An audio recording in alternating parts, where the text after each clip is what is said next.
Right, those were the top headlines, and let's get to the latest on the war. Now, US President Donald Trump has said that US holds all the cards in talks with Iran.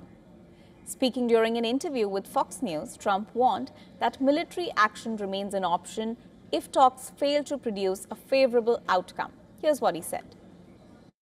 Is there a line that they would cross for you to go on the offensive again militarily? Well, a deal that wasn't going to be good for us is the line, ultimately, because, I'm playing it out and we're going to see, and that's what I do. I negotiate, they negotiate. They're very good negotiators. They're crafty. But in the end, we have all the cards because we've defeated them militarily.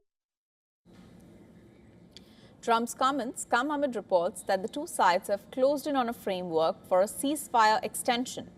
But Trump is yet to give his approval to the agreement. Reports say that the two sides have reached an agreement to extend the ceasefire by 60 days.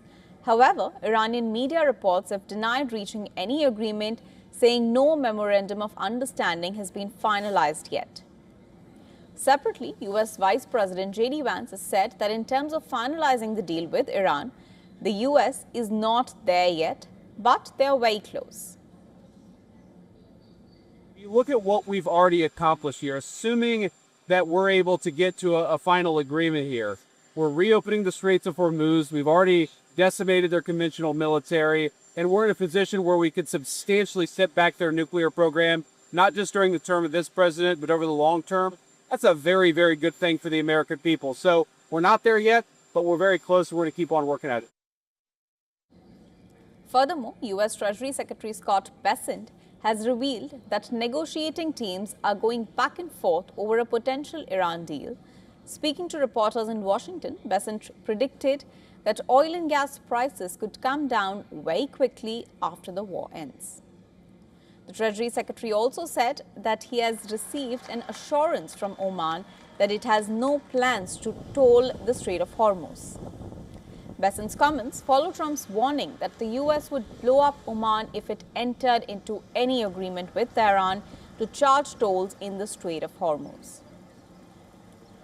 I think the president wanted to punctuate freedom of navigation in the strait. I had a call with the Omani ambassador this morning, and he assured me that there were no plans for tolling the strait. As he said, our countries have had 200 years of good relations. He wants to have another 200 more. However, Iranian Deputy Foreign Minister Kazem Garibabadi has said that Iran will not sign any agreement that does not align with its interests. Further, he has warned that Tehran will respond to any violation of the ceasefire by the U.S. About what the actions of Americans and what they are saying. What matters to us are the official messages we receive, and naturally, Iran will not accept anything that is not in line with our interests and those of our country. And this is the reason it is taking a few days, to make sure everything is in line with our interests.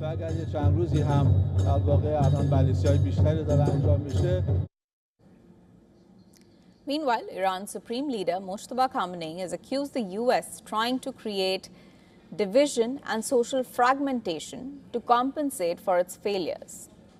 Mojtaba Khamenei's statement was read by a TV presenter on Iranian state television. Even as hectic diplomacy continues in the background, the situation on the ground remains intense. In the latest, Iranian state television claimed that it has destroyed a U.S. aircraft near Jam in Bushehr province. But U.S. military has denied the report, with Central Command saying no U.S. aircraft has been shot down and all U.S. air assets are fully accounted for.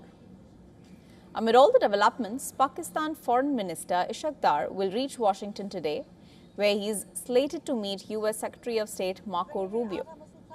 The visit comes as Islamabad is attempting to negotiate a peace pact to permanently end the U.S.-Israeli war on Iran.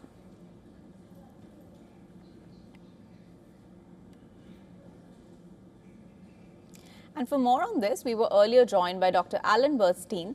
He's a professor of political science and an Israel Institute fellow at Tufts University. Here's what he had to say. What we're talking about right now, even according to the most optimistic visions of the both sides, is in fact just a 60-day, not even agreement. It's a memorandum of understanding in order to negotiate an agreement. So we're really nowhere near looking at something like a new era of at least a lack of confrontation between the sides. All this does is push things a little bit forward. It will allow for the opening of the Straits of Hormuz. Mostly what it will allow will be for Trump to go back to his base, the United States, and say, look, I've opened the Straits of Hormuz and the economy is doing better. And for Iran to come back and say, look, we forced the United States to withdraw and we got some of the assets that we have frozen coming back to us. We will be negotiating then for another 2 months. And only then will we know if we're heading towards another round of escalation or towards de-escalation. At this point, this is just postponing the current situation.